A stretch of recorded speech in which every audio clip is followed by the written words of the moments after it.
The two countries helped secure a deal between OPEC and other producers to cut output until the end of March 2018, but back competing sides in Syria's civil war. Riyadh supports rebels fighting President Bashar al-Assad's forces while Russian troops and Iranian militias have sided with Assad. This leaves Moscow aligned with Saudi Arabia's arch-rival Iran, whose influence Riyadh fears is growing in the region.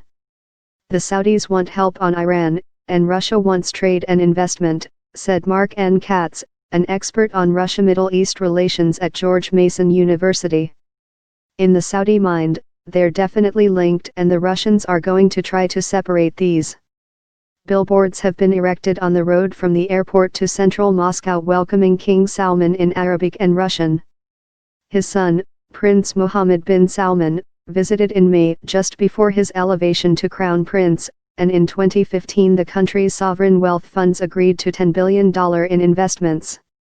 A business forum will include speeches by top ministers and the heads of state-owned energy giants Saudi Aramco and Gazprom, as well as a presentation of Saudi's Vision 2030 reform program, which aims to end the kingdom's dependence on oil.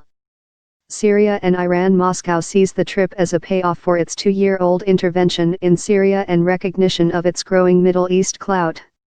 Even 12 months ago, Riyadh was highly critical of Russia's involvement in Syria, and the relationship looked as frozen as ever, said Chris Weaver, senior partner at economic and political consultancy Macro Advisory Limited. Today, that has changed 180 degrees. Both countries now see political and economic advantages from a closer, albeit pragmatic, relationship. This visit is intended to make sure it stays on track. Discussion of Syria is likely to focus on what the country will look like once Islamic State is defeated, Assad's future, what peace talks between Saudi-backed opposition activists and Damascus can achieve, and the creation of new de-escalation zones. The king may also seek assurances that Iran will not have a permanent role in Syria. Kremlin spokesman Dmitry Peskov said Moscow hoped the king's trip would breathe life into a relationship with huge potential and was interested in maintaining dialogue with Riyadh about the Middle East and Syria in particular. Any discussion of the oil market and the efficacy of moves to prop up prices by cutting supply will be closely watched.